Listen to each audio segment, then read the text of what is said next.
Hi, I'm Kathryn from the Sewing Studio Fabric Superstore and the Sewing Studio at Lady Lake. I cannot wait today to show you all that you need to know about your brand new BabyLock Acclaim.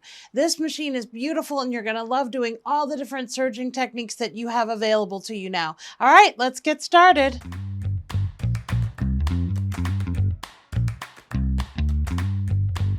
So before we get started, I just want to go over some of the highlights of this awesome BabyLock Acclaim. So first of all, right here on the front of the machine, you've got super easy push button revolutionary threading of both your needles and also your loopers. Also, you've got 2 inches of workspace to the right of the needle, which is so incredible for pushing larger projects through. There are no tension adjustments across the front of the machine. You can see we don't have any more knobs. There's 4, 3, or 2 thread serging available to you. There are super bright LED lights across the bed of your machine. Makes it so wonderful and easy to be able to see. We also have the full feed differential, which allows you to gather at just a quick little flip of the switch. We also have an exclusive wave stitch on the BabyLock Acclaim, and we're going to get into all of the awesome right now. Thanks so much. Let's go over some of the included accessories that you've got in your box. So when you open up your Acclaim, you're going to find you've got an instruction and reference guide, as well as a quick reference threading guide. After that, you've also got your foot control, which is a foot control and a power cord. You have spool caps. You'll have 4 of these that are spool spacers, actually. They keep your threads from bouncing around on your machine. You also have a lint brush, which is a needle inserter tool as well. You have several different ways that you're able to thread. With your push button, there's also a push thread inserter. There's also a threading guide, which has an extra little opening on the end of it for more decorative threads and thicker threads. This helps with the air threading of your sergers if you have difficulty threading that. You have an Allen wrench as well as an Allen screwdriver. You've got an additional blade, upper blade, in case yours starts to get nicks on it. Please don't serge over your pins. You have tweezers available to you as well as a regular Phillips flathead screwdriver. They've given you a little multi-pack of threads and needles that you need for your machine, and they come in a couple different sizes. You have 4 sponge discs. Again, this is going to be for some of the decorative cording type threads that you might use, as well as 4 spool caps. You have some thread nuts available to you to help you manage your fussy threads. You have 2 different accessory pouches as well as a serger cover. In order to install the power cord, you need to make sure that you've got your 2 prongs that are up here on the top side and the single guy down by himself on the bottom side. And the power cord is going to insert right here into the machine. Simply press it in. Also right there above that, you actually have your power switch. So simply flip it to the back of the machine in order to turn your machine on. So you're going to start by pulling your thread tower up. Make sure it's all the way up in its highest position. Once you have your thread tower up, make note of the fact that there are little portholes and little nubs. So you want to make sure that your thread tower isn't spinning. You need to spin the thread tower until that little nub pops out of its little porthole, and that'll lock in your thread tower and keep it from being all twisty while you're trying to serge. I'm going to begin by taking a moment to just do a general overview of what we see on the front of the machine. So starting right here, this is the button that you're going to push to engage your revolutionary threading for your needles. Also on this side of the machine, we've got our 3 little things right here. The first one up on top is our stitch width. My daughter said to me one day, look, he's the hungry caterpillar. The more he eats, the bigger he gets. So you can see that this little indicator on the side of the knob is your stitch width button. Also, as you look at that stitch width button, you'll notice that there are 2 sets of numbers. You have a large number, which is going to be associated associated with stitch treatments that you use using your left and right needles, and you have a little number. The little number is going to indicate that you're only using your right needle. So you have your wider treatments with your left needle and your skinnier treatments with your right needle. Okay, right here, this little knob is your blade. When you're looking at the arrow pointing down on it, this is going to mean that your blade is active. It's actively cutting. When you want to disengage your blade or lock it so that it doesn't cut your fabric, you're going to spin your knob until you can see lock by where the arrow is there on that side of the machine. Okay, this right here is your stitch length knob. So you have several different settings on your stitch length.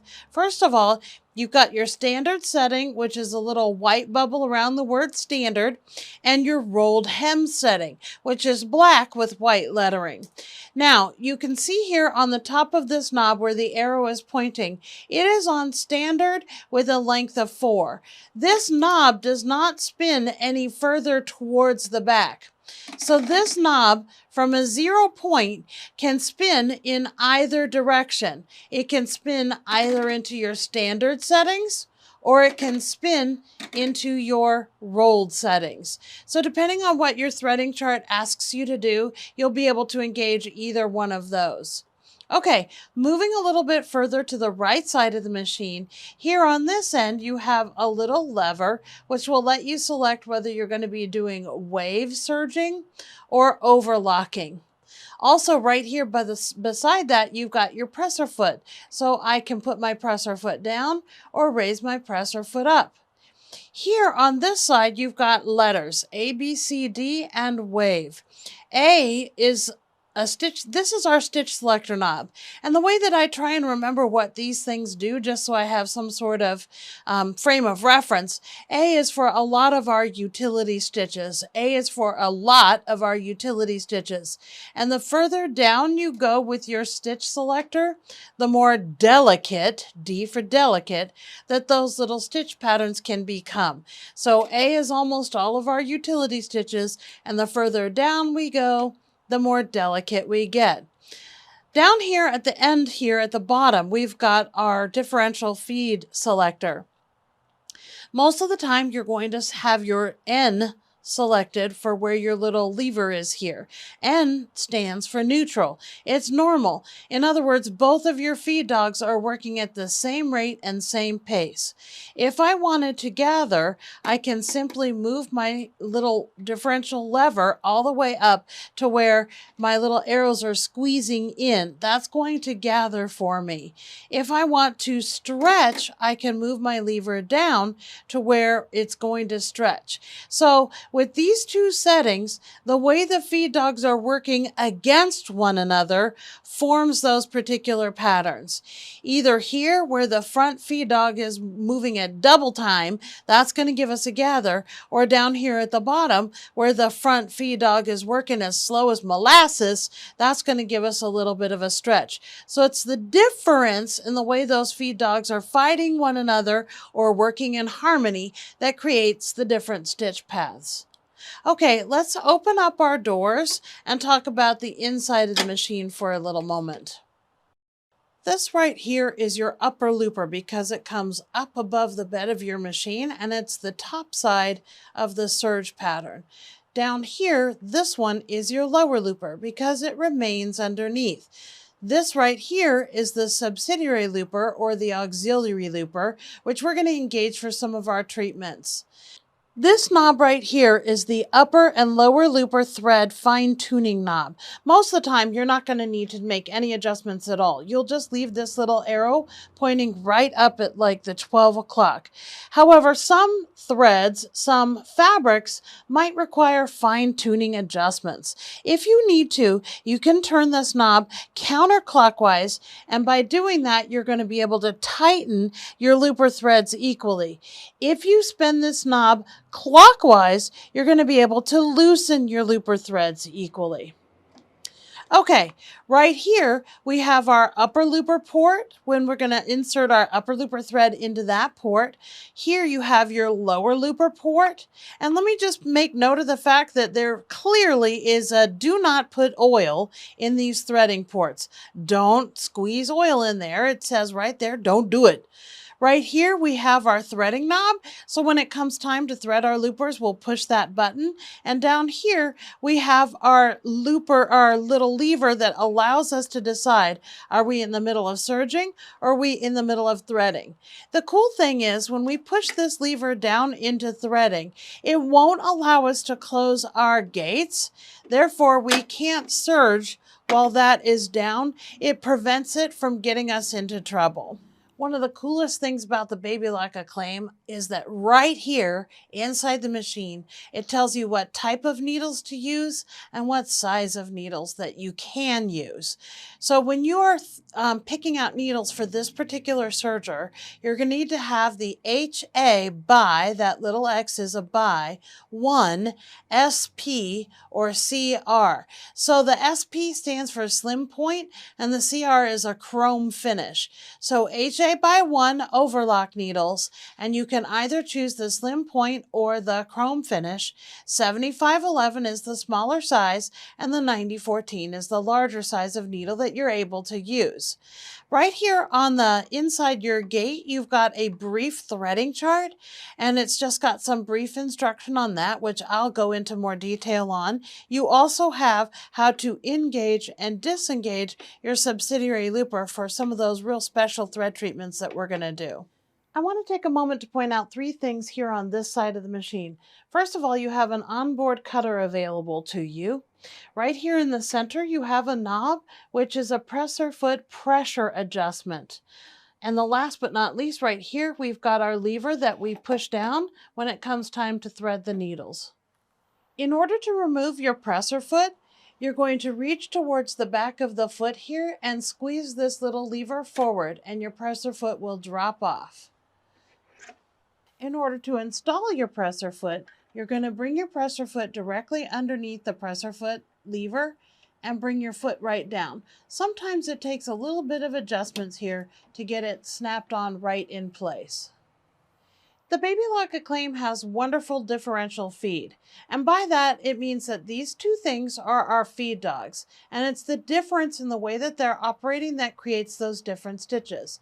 So back here we've got our back feed dog. His pace never changes. He's dictated by the amount of pressure we're putting on our foot pedal. Now the front guy, if he's working together in neutral mode with the back feed dog, they're going to have nice even serging. If I want to gather, my front feed dog is going to be working at double pace. If I want to stretch, my front feed dog is going to be working at half time. So it's the difference between how these 2 are operating that gives us that stitch treatment that we're looking for.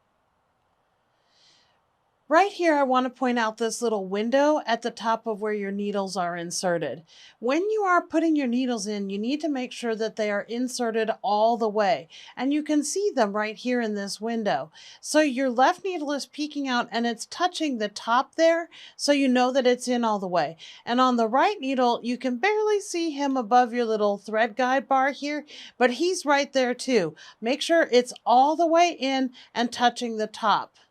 I want to point out that if you've installed your needles properly, you'll notice that the left needle is actually higher than the right needle. That's supposed to be that way. Don't try and make them even. If you've got them inserted all the way, like you can see them in your window, you want to make sure that your left needle is higher than your right needle. To install your needle, begin by placing your needle in the needle inserter tool with the flat side of the needle facing the back of the machine. I like to then aim my needle so that the tip of the needle goes down into the port of the needle that I'm planning on using or installing. So you've got a left needle port and a right needle, kind of little grooves, inlets as it were. So come straight down into that inlet, and then you're going to bring your needle straight up into your machine. Once you've got it in, be sure and tighten your screw. Now we get to thread our machine. One of the coolest features of this machine is that you can thread it in any order. You can go from the left to the right, you can go from the right to the left, you can go from the inside out, you can go from the outside in, whatever works for you. Begin by opening your gates. Once they're open, we're going to move our little lever down into threading mode. And then you'll turn your hand wheel until your tubes engage.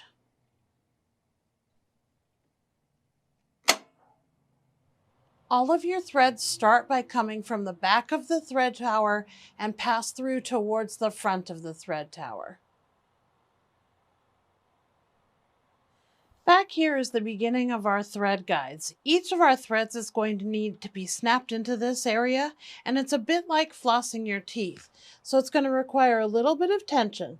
So once you've got a good grip on your thread, you're going to simply press down and snap each of those threads in. Before you begin threading, make sure your presser foot is raised. Once you've got your thread snapped into the thread guide, be sure and run the left and right needle down their respective channels. So to thread the left needle, we're going to begin by making sure that the thread is in its little hook right there. We're going to come straight towards the left. You're going to come up and over and straight down.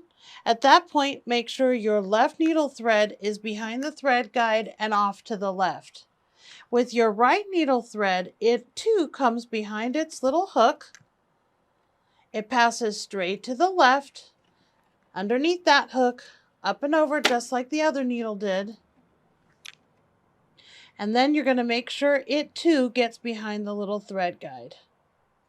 At this point, put your presser foot down and also push down your threading tubes.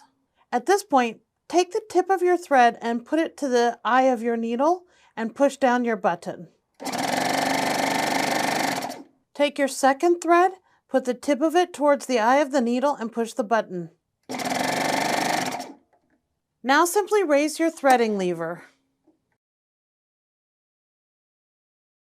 At this point, I take a hold of both of my threads and I place them beside the blade, and then I'm going to swing them underneath the presser foot.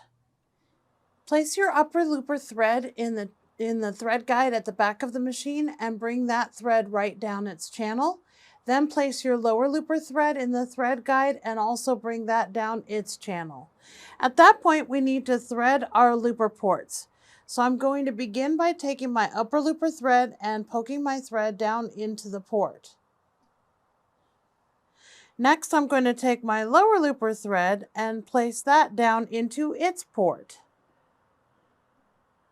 Once I have both of my threads in the ports and not caught up on anything, I'm going to push down my threading button. As you can see, the thread has shot through the two little holes. So right here by my lower looper, I'm going to simply pull my looper thread out of the lower looper. I need to place my lower looper thread beneath the foot and at the back of the machine. So I'm going to start by swinging my thread behind this blade and then beside the blade and then swinging my thread underneath the presser foot. I also need to get my upper looper thread back there too. So I'm going to go beside my blade and then swing my thread underneath my foot. Now it's time to place our machine in serging mode. So I'm going to begin by flipping my lever up to serging mode. As I do that, my tubes are going to disengage. Once I have my lever up in serging mode, I just need to close my gates. I'm just going to point out this one little feature here. If your needles happen to fall down into your machine, this simply pulls out and it's magnetized. So the needles are going to fall and be caught by this magnet. The BabyLock Acclaim comes with this wonderful quick reference threading guide. If you follow the instructions listed here, it's going to come out perfectly just about every single time. So starting right here, if you look at where it says needles left and right, that means you need to have in your left and right needle. Over here, it says needle left. That means that you can only have your left needle in. You can't have the right needle in. There are sensors all in that area that help the machine set up to do exactly what it's going to do. So if you have in an unthreaded right needle, the machine gets very confused because it's like, wait a second, I have a right needle in. What do I do? So when it says left, it means only the left. When it says right, it means only the right. And if it says needles left and right, obviously you have both of them in. Okay, cool. Okay, let's set up for a 4-thread overlock. This quick reference threading guide is really awesome. So I'm going to start here on the left side where it says needles left and right. So it says needles left and right, and I'm going to verify that I do indeed have in my left and right needles. Next, it says length of 2.5 to 3.5. So I've set mine right in the middle at a length of 3. Next, it says width from 6.0 to 7.5. So I'm going to aim at a 7. All right, I want to take a second to talk about this width knob.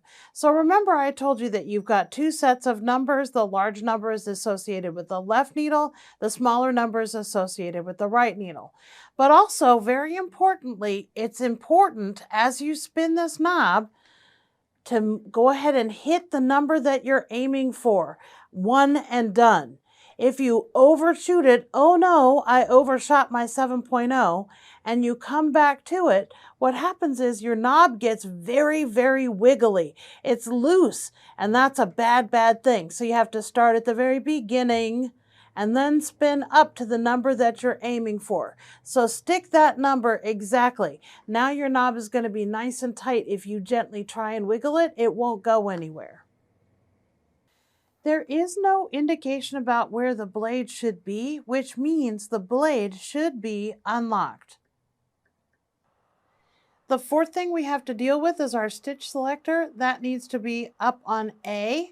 So here on the right, you're going to push your toggle all the way up so that it's pointing to A. And last but not least, we have our wave selector on overlock. So our wave selector knob needs to be down in the overlock position. I want to note the fact that the differential feed isn't discussed on here because this is the setup for a 4-thread overlock. They don't know whether you want to gather or just leave it nice and flat. So you're responsible for dealing with your differential feed. Most of the time we're going to leave our surging on N for neutral or normal, and that's where both feed dogs are working in conjunction with one another at the same pace, at the same rate, at the same time. So for this treatment, I'm going to put it on N for neutral or normal. While we're right here, I want to take a second to point out the 2 notches on the tip of the toe of the foot. You've got your left needle position and your right needle position. So depending on how you're guiding your fabric, that's just an indication of where your needles are, so you know where they are laying on your fabric. Okay, let's serge a 4-thread overlock.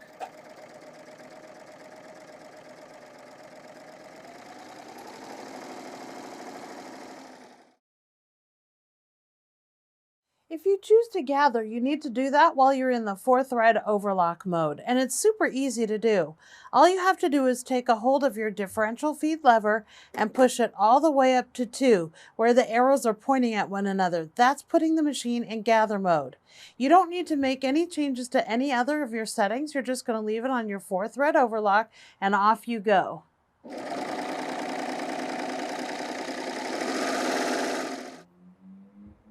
Next up on the threading chart is the 3-thread overlock wide. However, the 3-thread overlock wide and the 3-thread overlock narrow are very, very similar treatments. Your wide is the wide version, the narrow is the narrow version. However, I'm going to skip this one because the needle is in the left position. But on these other 4 treatments, they're all in the right needle position. And since they look the same, this is just the skinny version, we're going to skip to the 3-thread overlock narrow. I've removed my left needle and I've placed it here on the little magnetized spot for it. It's cool that it keeps track of my needles for me. Also, while I'm right there, this underneath here is the accessory bin. You're simply going to put your fingers at the back. There's a little groove and you'll open up your accessory bin, and that's good storage for your hex wrench that you need for your needle insertion. To set up for a 3-thread overlock narrow treatment, we're going to start by making sure we only have in our right needle. Then you're going to set your length anywhere between 2.5 and 3.5. I have mine set at 3. Next, you have your width, and that needs to be set at 3.5. Remember, this is a small number because we only have our right needle in. Next, you need to set your stitch selector to B, so push your lever down 1 notch. Make sure your wave selector is on overlock. Once again, your blade is unlocked and your differential feed are going to be at normal or neutral. Okay, let's see what that looks like.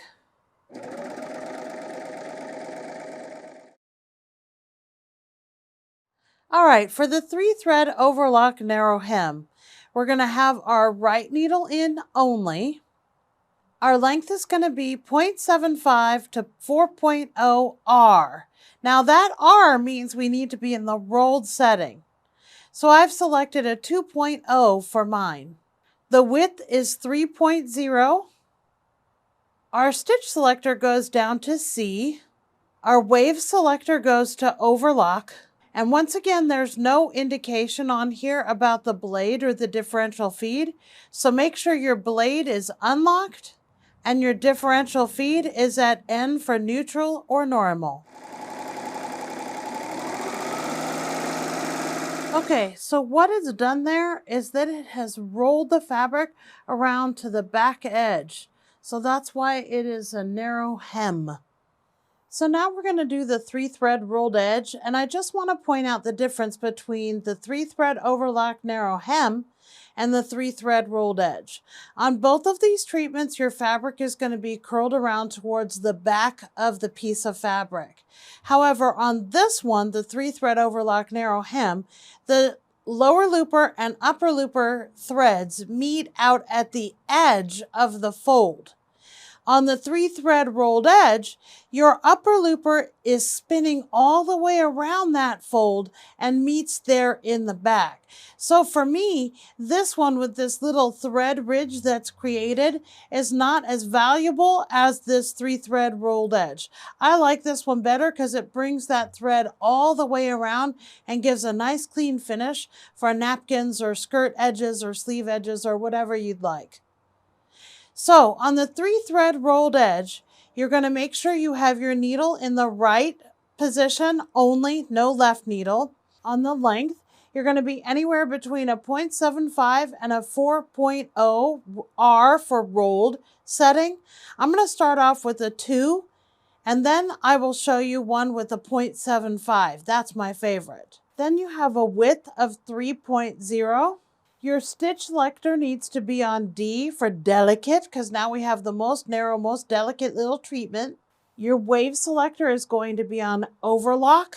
Here again, we have no indication about the blade or the differential feed, so make sure your blade is unlocked and your differential feed is on N for neutral or normal. Okay, let's see what the 3-thread rolled edge looks like.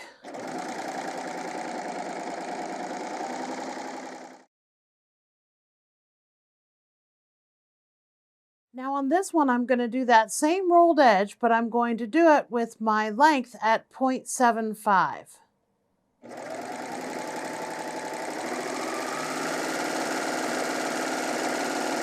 So I just want to talk about the difference between these two. So on this one, I have my length at 2.0, and you can see there's quite a bit of space in between the stitches. You'll often see this kind of treatment like on the edge of bridal tulle for like veils or sheers for your curtains. It's nice and open space and there's no real big decorative aspect to it. However, if you're doing a rolled hem on the edge of napkins or tablecloths or something like that, it's better to have a shorter stitch length. So on this one, I have this one at 0.75 R for rolled instead of the 2.0. And you can see we have a very short distance in between our stitches, which makes it much more compact, much more dense, and much more decorative. Now for the 3-thread flatlock seaming. Before I go too far, I just want to point out that we have a very different threading going on with this particular setup. So for the 3-thread flatlock seaming, your lower looper thread comes up its normal tower, down its normal channel, and right down into its normal port. Now the upper looper thread goes up to the normal spot on the tower, but it comes down its normal path and straight down into the machine. The needle thread comes up in its normal tower path, and now it comes over and shares the upper looper channel. So let's look at that on the machine. At the right here, we've got our lower looper thread is coming through its normal thread channel guide. Now, you can see here, this is the upper looper channel guide, and both the needle and the upper looper threads are sharing this guide. Then, as we come down the front of the machine, so both threads come down this same channel, the upper looper channel, and then right here, this is where they split. So the upper looper thread goes down its normal way, and the needle thread goes off on its normal path. For 3-thread flatlock seaming, you're going to make sure you have your right needle in only, no left needle.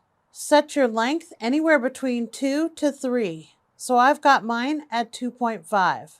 Set your width for anything between 3 and 5, and I've got mine set at 4. Your stitch selector is on D for delicate, and your wave selector is on overlock. Once again, there's no indication about your differential feed or your blade, so make sure your blade is unlocked and your differential feed is on N for neutral or normal. For the 3-thread flatlock seaming, I've placed my fabric wrong sides together. All right, let's see what that looks like. Once I've finished the stitch, the magic really happens once I open the fabric and pull them apart. So your fabric is going to lay down nice and flat. That's why it's called a flatlock. So this is really good for athletic wear or for decorative stitching. So they end up laying flat. You're going to need to give it a press depending on the fabric that you're using. And then the wrong side of your fabric looks like this. You can even go so far as to weave ribbon through there. Next up on the back side of the threading chart, we've got the 2-thread flatlock wide. So let's go over those settings really quickly. First of all, we've got our left needle. Right needle is not in there, so only the left needle. Our length is going to be at 2.5. Our width is going to be at 7.5. Our stitch selector is going to be on A. Our wave selector is going to be on overlock. Once again, the blade is not mentioned, so we're going to leave the blade unlocked. And the differential feed isn't mentioned, so we're going to leave it on N for neutral or normal. All right, before we get into showing you the rest of it, I just want to point out that we've got, again, some unusual threading this way. So the lower looper comes up on its normal path at the thread tower, and then it comes straight down its normal channel into its port and through the machine. Your needle thread is going to go in its normal thread tower path and then all the way over to the upper looper channel, and you'll thread it as per normal after that. However, there's some funny things going on here. Because we're only using 2 threads, we're going to fool our machine into thinking we have thread in the upper looper. So we need to engage or close the port on the upper looper. So we're going to engage the subsidiary looper. Let's see what that looks like. So this right here is our subsidiary looper. To engage it, we have to pull it to the right and flip it around to the left. To disengage it, we're going to have to pull it to the left and flip it around to the right. So let's try engaging it. Again, we're going to take it and pull it to the right and flip it around. Once we have it to the right, we're going to flip it around to the left, and it's going to plug the little hole at the back of the upper looper. And when we're done with it, once again, you're going to pull it to the left and then flip it over to the right.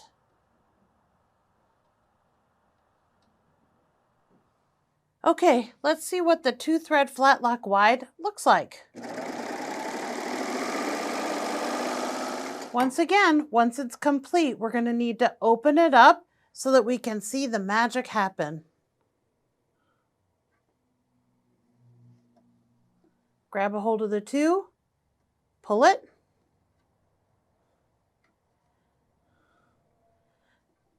So now it's laying flat on this side, but it's a much wider treatment than before. And if we look at the back, you've got this beautiful kind of like ladders here, and that's why it's called a ladder stitch. So again, this is another opportunity to use this by weaving decorative ribbon through or cord or something like that. Okay, so the 2-thread Flatlock narrow is going to look essentially the same as the 2-thread Flatlock wide, except it's going to be the narrow version. So the things to look at on this is that you have a slightly longer length. You would be with the right needle instead of the left needle. Your width is going to be much more narrow because you're in the right needle only, so you're at the 3.5, and your stitch selector will be on B. But again, these two are essentially the same, it's just that you have a wide and a narrow version. All right, now we're going to move down to the 2-thread blanket stitch and talk about setting up for that. So on this one, we're going to need to make sure we have our needle in the left side. Our length is going to be at 4, the longest length we've done yet. Our width is going to be at 7.5, the widest width that we've done yet. Our stitch selector is going to be on A. Our wave selector is going to be on Overlock. Once again, it doesn't make any indication about the blade, so we're going to make sure that the blade is unlocked. And our differential feed is on N for neutral or normal. All right, let's talk about the threading path and then I'll show it to you. So first of all, your lower looper comes up to the tower in its normal position, right down its channel as normal, and everything is good. Your needle thread goes up on the tower in its normal spot, and it comes down and shares the upper looper channel. Now here's where the really fun stuff starts to happen. We are going to thread the needle thread all the way through the upper looper channel, and then we are going to pull it out right before it reaches the tubes, and then from there go back up into its normal threading. All right, so let's see what that craziness looks like. So my needle thread is going to go through the upper looper port needle guide back here and straight down through the upper looper channel. Make sure you catch that little hook, and we're going to thread it into the upper looper port. Insert your thread into that upper looper port, and then go ahead and press your threading button. Okay, so now that we've threaded the needle thread through the upper looper, we need to actually pull it out of that upper looper port and put it back up into the needle position. So in order to do that, you have to take your threading lever back up to serging so that you unlock your tubes. Now that that's up in serging, our tubes have unlocked here. All right, so let's talk about this section right here. So you've got a couple of areas, and we're going to need to make sure the thread passes through some and is out of others. So first you have this thread port guide, and then you have another one. So you've got two little bars here. And then right here, you've got your tubes. So right before the start of the tubes, you need to get a hold of your needle thread and pull it up out of that upper looper. From here, we're going to thread the machine as normal. So it's going to go from the right to the left around this piece of metal and then through our normal path. Last but not least, you need to engage your subsidiary looper here. So we're going to pull it to the right and flip it around to the left. It's going to plug that hole. For this treatment, we're going to need to roll our stitches out when it's complete. So I've placed a piece of water-soluble topper above my fabric. So that's on top. All right, let's see what this looks like. You're going to take a hold of the topper and we're going to pull it to the right and watch our stitches just pull out to the edge. So that right there is your traditional blanket stitching.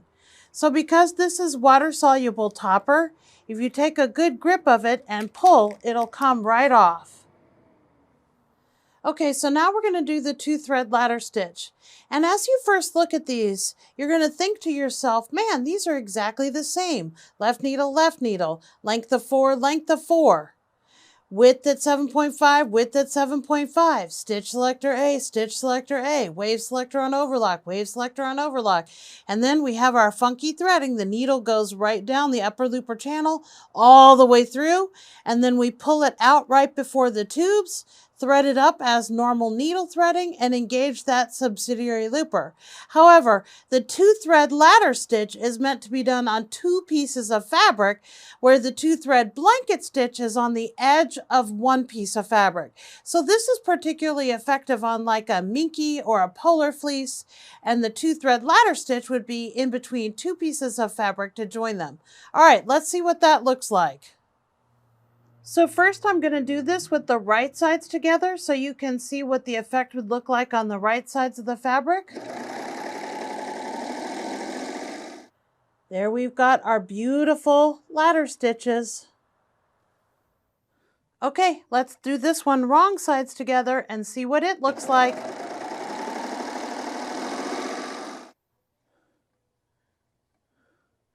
It almost looks like the Flatlock seam. So once again, the setup of the machine is the same for all 3 of these, but they form different purposes.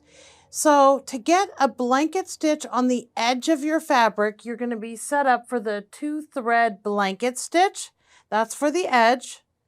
Then to do a 2-thread ladder stitch, you can either put them where you've got wrong sides together and it almost looks like a Flatlock, or you can put them right sides together and that gives you the ladders. Okay, so let's talk about the 3-thread wave stitch. So the 3-thread wave stitch alternates the upper and lower looper threads back and forth, creating this beautiful wave effect. So we're going to start by having our right needle in. Our length is going to be at 0.75. I like it nice and compact. It fills in the spaces. Our width is going to be at 5.0. Again, if I'm doing this decoratively, I like it nice and wide so I can see it. My stitch selector is going to be on B, and my wave selector is going to be on wave. No mention is made about the blade being locked, so we're going to make sure that our blade is unlocked, and our differential feed needs to feed nice and flat, so we're going to leave it on N for neutral or normal. I think the prettiest effect on the wave stitch happens when we use a decorative thread like MaxiLock Stretch. So this thread is almost like spider webs. It doesn't really have a substance when it's loose and there's no tension on it. But when you pull on it tight for tension, it almost looks like regular thread. So when you relax, when it's done stitching, it puffs out and it's going to fill in the gaps really pretty for us. However, this is going to require some fun, tricky workings as we thread our loopers, as this kind of fatness, this kind of unsubstanced thread doesn't thread through the loopers on its own. So right here, I've placed my thread through the opening in my threading wire. Once I've got that situated, I'm going to take the end of that threading wire and I'm going to place it through my port on my looper and push, push, push, push, push until the wire starts to poke itself out of that looper. Then just simply grasp your wire and pull, pull, pull until your thread comes out. One last thing to point out here on the threading chart is that the upper looper thread and the needle thread are going to jump over to the left by 1 channel. So your lower looper comes up its normal path, straight down and in its normal path. The upper looper thread comes up to its normal tower position, but then it comes over and it goes into the right needle thread channel, and from there it comes down into its normal port and straight through the machine as per usual. The needle thread is going to come up on its normal tower position, but instead of going in the right needle, it is going to go jump one over to the left needle channel. So that right needle thread shares the left needle channel and then threads through the needle as normal. So the right needle thread is in the left needle channel. The upper looper thread is in the right needle channel, and the lower looper thread is in its normal lower looper channel.